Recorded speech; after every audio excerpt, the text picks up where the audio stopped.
Құрметті ұстаздар, бүгінгі сабағымның тақырыбы ерекше болғалы тұр. Жалпы сіздерге ұсынатын мазмұн өте тамаша мазмұн деп айтқым келеді. Бүгінгі біздің кездесуіміз, яғни дәрісіміз коммуникативтік тәсілге арналады. Көптеген әдіс-тәсілдердің ішінде қазіргі уақытта өте актуальды, өте қажетті деп танылатын түр бұл коммуникативтік тәсіл, коммуникативтік әдіс. Коммуникативтік тәсіл жалпы тіл үйренушіні күнделікті осы жалпы өмір сүруге, күнделікті тұрмыста тілді қолдануға бірден бір дайындайтын амал, әдіс болып есептеледі. Осы тәсілде мен қолданып студенттерімізге бірлікке шақыру, кешірім сұрау, келісу не келіспеу, үгіттеу біреуді, жете оған түсіндіру, шешім қабылдау деген сынды бір қатар маңызы деген дүниелерді үйретуімізге болады. Бір сөзбен айтқанда, студенттерді шынайы өмір сүруге, қарым-қатынас орната білуге үйретеді. Коммуникативтік әдіске көптеген тапсырма түрлерін атай беруге болады. Алайда бүгінгі сабақта мен соның бір ғана түрі рөлдік ойынға тоқталғым келіп тұр. Енді рөлдік ойын ойнау әдісі аясында өте тиімді, кейде олар мәселені шешеді, немесе әңгіме құрастырады, өлең шығарады, тіпті кейде шынайы қарым-қатынас орнатады өзара. Бұл енді қойылған мақсатқа байланысты. Мәселен, билетке тапсырыс беру, газетке хабарландыру беру, шынайы бір басқосуда тілек айту, тағы басқа. Әлбетте осы іс-әрекетті жүзеге асыру үшін мұғалім сабақ барысында арнайы тілдік құрылымды, яғни тіл құралдарын студенттерге бере алуы тиіс. Коммуникативтік әдіс аясында нақты бір мақсат болады, алға бір міндет қойылады, яғни мазмұн маңызды болады. Жай ғана тілді қолдану емес, белгілі бір мазмұн аясында сөйлесу керек. Түрі тілдік құрал, дайын тіл құралы беріледі. Мұғалім тарапынан шектеу болмайды. Мысалы, оқушыларға сен бұрын таразда бұрын соңды болдың ба деген грамматикалық құрылымды үйретіп, дәл осы сұрақты арқау ете отырып, басқадай сұрақтар, басқа қалаларға қатысты сұрақ құрастырыңдар деп жай ғана осыны жаттықтыра берудің өзі ол коммуникативтік тәсілге жатпайды. Бұл сөйлем үлгісі белгілі бір мазмұн аясында контекстте үйретілуі тиісті. Ең болмағанда, мәселен, дайын бір диалог беріліп, соның бір тұсында ақпарат бар, келесі сөйлеушінің тұсы бос, ол жерде ақпарат жоқ. Енді екі студентті алып, оларға осы ақпараттарды толықтыра отырып сөйлесіңдер деген тапсырма берсеңіз, онда ол коммуникацияға жатады. Немесе кітапханаға қалай барсам екен деп бір студент сұрайды, ал екінші студент қолындағы картаға сүйене отырып, оған баратын жолды түсіндіріп берсе, міне нағыз коммуникация орнайды. Болмаса, бір-бірінен айырмашылықтары бар екі суретті берсе, қай тұста айырмашылық бар, қай тұста айырмашылық жоқ, соны талқылап айтыңыздар деген болатын болсақ, міне осындай жағдайда коммуникация орнатуға болады. Енді мен сіздерге қазір нақты бір мысал аясында коммуникативтік әдісті түсіндіріп бергім келіп отыр. Оған негіз ретінде мен дайын шетелдік бейне жазбаны алып отырмын. Қажет деп тапсаңыздар, соңында мен сізге сілтемесін берем, толық ағылшынша нұсқасын өздеріңіз көрсеңіздер болады. Мұғалім сабақты бастаған кезде былай бастайды. Бүгін жаңа бөлім бастаймыз. Бұл бөлімде тілдің жаңа қызметі, адамды көндіру, үгіттеу турасында тілді қолданып сөйлейтін боламыз осы бөлім аясында деп сабақтың жалпы мақсатын, онда не үйренетіндерін мұғалім атап өтеді. Адамдар қай кезде үгіттеу, көндіру мақсатын алға қояды, айтыңыздаршы деп сұрақ қойып, сәл-пәл талқылау жұмысын жүргізіп алсаңыздар жалпы негізі болады. Менің ойымша, осы сабақ сіздер үшін, өмірлеріңіз үшін өте пайдалы болады деп ойлаймын деп мұғалім сабақты бастаған бұл бейне жазбада. Бүгінгі сабақта менің отбасым үшін өмір сүруге ыңғайлы бір мекенді таңдау қажет болып тұр. осы тұрғысында сіздердің көмектеріңізге зәру болып тұрмын деп сабақты осылай әдемі бастайды. Енді өздеріңіз білесіздер, балалар өскен соң жан жаққа тарап кетті. Бауырларының барлығы әр тарапта жүр. Айтыңыздаршы, неліктен адамдар жалпы жан жаққа кетіп қалады өсіп өнгеннен кейін? Соның себептерін айтайықшы деп кішкене сыныптағы студенттерді әңгімеге тартады. Аудиториядағы студенттер осы тұрғыда өздерінің идеяларын айтады. Бірі мысалға жұмысқа кетті, біреу оқуға кетті.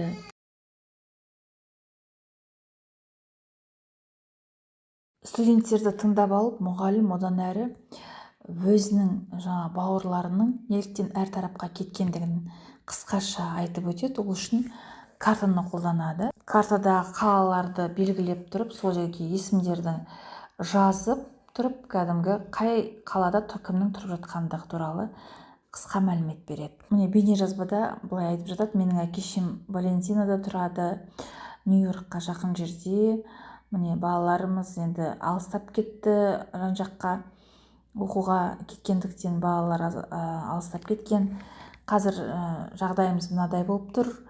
Мен мысалға Флоридада тұрамын. Кешіріңіз, ата-аналарым Флоридада тұрады. Мен Массачусетстің солтүстік жағындағы шағын ауылдық жерде тұрамын.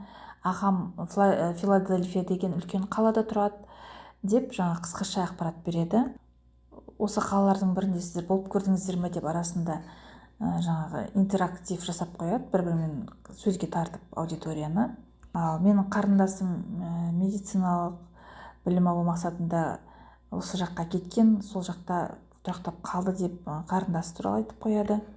Енді қазір сіздердің көмектеріңіз керек болып тұр дегендей, ата-анасы үшін балалардың барлығы бірдей, алайда оларға қолайлы екен, қай жер болады екендігін шешу керек, соған көмектесіңіздер дейді. Енді рөлдік ойынға кіріспес бұрын мынадай талқылау жасап алайық деп аудиторияны тағы да сөзге тартады.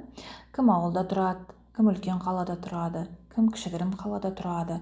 Енді бұл жерде әртүрлі жерден келген, ағылшын тілін меңгеру үшін ниетті болып келген адамдар бас қосқан ғой. Сол себепті мұғалім солай сұрап жатыр. Енді сіздер кім ауылдық жерде тұрып көрді, кім қазір қалада тұрады, ауылда тұрғанның артықшылығы қандай, әлде үлкен қалада тұрғанның артықшылығы қандай деп аудиторияны сөзге тартып, соны тақтада артықшылықтарын жазып көрсе болады. Мұндағы мақсат қазір алда талқылау болған кезде ата-аналарын маған келіп тұр деп көндіру кезінде осы сөздерді қолдану, бұрыннан білетін сөздерін санада жаңғырту мақсатын көздейді. Одан әрі сіздерге мынадай тілдік құрылымды таныстырғым келеді.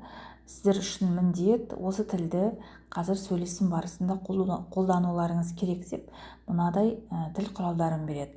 Біріншіден, алдымен, ең бастысы деп өзінің сөзін бастаса, одан әрі десек те, дегенмен, оған қоса деп себептерін нықтап айту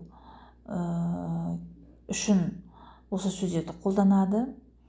Қорыта айтқанда соңында айтарым деп өз сөзін аяқтауларыңыз тиіс деп түсіндіріп өтеді. Әлбетте мұғалім студенттерінен тапсырманы түсінбегендігін сұрау міндетті, соны ұмытпаңыздар сіздер де өз сабақтарыңызда. Және жаңа үлгісін айтты ғой, сөздерді қолданып сөйлеу керек деп. Біріншіден, алдымен, десек те, дегенмен, оған қоса, қорыта айтсам, соңында айтарым деп. Міне осы сөздерді үлгі ретінде айтып көрейікші деп өзі үлгі көрсетсе болады, және немесе аудиторияда өзі қабілеті жоғары деп таныған студенті болса, сол оқушысына өтініш етіп, өзінің тұратын жерінің артықшылықтарын осы құрылымды пайдаланып баяндап көрші деп өтініш етсе болады. Міне осы бейнежазбада осы соңғы амалды мұғалім қолданады. Одан әрі бейнежазбада рөлдік ойынның қалай жүзеге асатынын ретін түсіндіреді. Алдымен студенттерін төртеуден топтастыратынын айтады. Әр топ мүшесінде карта болады.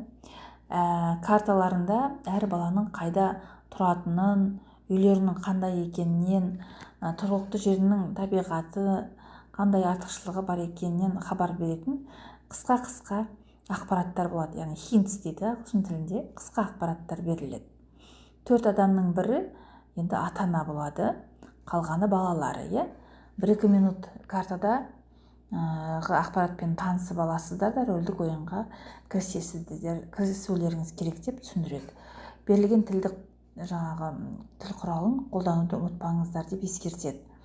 Әр бала әке-шешесін өзіне көшіп келуге үгіттейтін боласыздар деп осы диалогтың тапсырмасын нақты түсіндіреді. Одан әрі студенттер 4-4-тен бірігіп өзара диалогтың өту тәртібіне байланысты сөйлесуге кіріседі. Енді қазір сіздерге тілі ағылшын тілінде мен аудармасын үлгерсем беремін. Осы видеолардан үзінді көріп жіберейік. Енді видеоға кезек берейік. Диалогтың, яғни үгіттеу мақсатындағы диалогтың қалай жүзеге асқандығын тамашалаңыз. Your cards. You have to convince them that what is the reason for that the best yes. Your own room and stay with one of your children. You have to live with the oldest. One. Yes. The oldest. Yes. You remember? Yes, same thing in our country. Same situation. And the 2 of the children can help the oldest for entertaining her parents. That's no problem. It's next to See if it's on. to my country, and he can come. He can Remember, ask me if you have any questions about any of the places. to see us. And I think you have to come in our country, my country. Town Yes. is not very polluted. Yeah. It's not very polluted. No, the air is very The air is good. clean? But Yes. I don't know. You're not sure if they're telling the truth? It's a big city, Philadelphia. Yeah, the big city might be more polluted. Yes. And that, In Massachusetts, no? yeah, maybe that's a reason for the country. Yeah. Parents' situation. Parents are still working. Now the parents are retired. Yeah, but Yes. I can offer work in Massachusetts. It's a very nice work. Okay, because let us listen. I have good reasons. Okay, go Okay, you have your reasons. Attention. The parents in the group need to decide now. So please decide and tell everyone your reasons right now. Okay? It's time to decide. The big Who was a parent here? Victor? Yes. What did you decide? Yes, I listened carefully what Lynn, Charlie, and Alice said about Wisconsin, Philadelphia, Massachusetts. I think that I was confused at first, but I think that Charlie have the reason, and I decided to go to Philadelphia because it's a big city. Yeah. It has a good technology, library, and I like to research. Do research. Yes, So research. libraries are Yes. important to you. And I like to swim in the sea. And Travel the by sea boat. isn't too far. Yes. Right. But he has his own boat too. Oh, he has his own boat. Yes. Oh, that's great. Okay, great. So we have one vote for Philadelphia. Okay, one vote for Philadelphia. Okay, parent Ibrahima? I had I decided to join Alex in Massachusetts. Oh, Yeah. thank you. First of all, I have an opportunity to do my job correctly in a town which is not polluted. Polluted? Yeah. Yeah, it's not polluted out In there. addition, I have an opportunity to visit Boston, which is good. city. Yeah, and it's not too far, It's is not it? too far. It's a couple of hours, Yeah. that's all. Finally, I think for the fun and for the job and for all every activities, I decided to join Alex. Okay, so we have one vote for the country in Western Mass. Great. Who else was a parent? Three family. The first of all, I think I like all of my children. Besides that, we are retired. We have a lot of time to go out to look around. It's good for our health. So I finally decided to go to the three family. This year I will go to the Philadelphia. Next year we'll go to the Western. That's a clever solution. So one family each year. Great. It's quite exciting. Now, how do I count that kind of vote? I think I'll give one to everyone. Yes, and it'll make Lynn feel good because she doesn't have any votes yet. My wife and me have a lot of problem because Alex is my first son and Lynn is my wife's last daughter. Yes. And she likes to live with Lynn, and I like to live with my first daughter. This is a problem. So what did you decide? So I'm tired. I have 19 years old, and when I die, Alex can be take my place and take care of his brothers and sisters. So we decided to live with Alex, and when we die, Alex can be take care of his brother and sisters. Well, another very creative solution. Yes. Wow, I can't wait to call my parents and tell them. So we have another vote for Western Mass, the country. Let's count up the votes. 4 for the country, 3 for the big city, and only 1 for the small city. Мақсатқа негізделген сабақтың үлгісі сіздерге ұсынылды. Ұнаған болса, осы бейне материалдың астында комментарий қалдырыңыздар. Өз сабақтарыңызға икемдеп пайдаланыңыздар, қатеңізге жарасын деп тілек білдіремін. Осы сабақтан кейін мұғалім өз студенттеріне осы формуланы қолданып, үйден өз мекеніңіздің тамаша жер екендігін түсіндіріп жазыңыздар деген жазба жұмысын береді. Сіздер де дәл осылай үй тапсырмасын студенттеріңізге, оқушыларыңызға берсеңіздер болады. Енді сәл-пәл қорытып айтатын болсақ, мінекей осы коммуникативтік әдіске негізделген сабақта жаңағы тілді қолдану болды, иә? Интеракшн дейді, енді интерактивті қарым-қатынас болды. Және мұғалім әр топқа жақындап кеңесші қызметін атқарды. Жаңағы оқушыға бағытталған емес, мұғалімге бағытталған емес, оқушыға бағытталған сабақтың үлгісі көрініс тапты. Мен өз тарапымнан осы бейне материалды көріп қатты қуандым. Өзім лайк батырмасын бастым. Сіздерде ағылшын тілінен ең болмағанда элементари деңгей болса, бұл видеоны жақсы түсінесіз. Оған қоса мен қазақша сізге бағыт түсіндірмесін айттым. Сізге қалған уақытта қалған тұстарын түсіну өте қиындық тудырады деп ойламаймын. Іске сәт менің бейне жазбамнан кейін шынайы сол шетелдік маманның сабағын қайталап көрсеңіздер болады. Келесі кездескенше сау болыңыздар.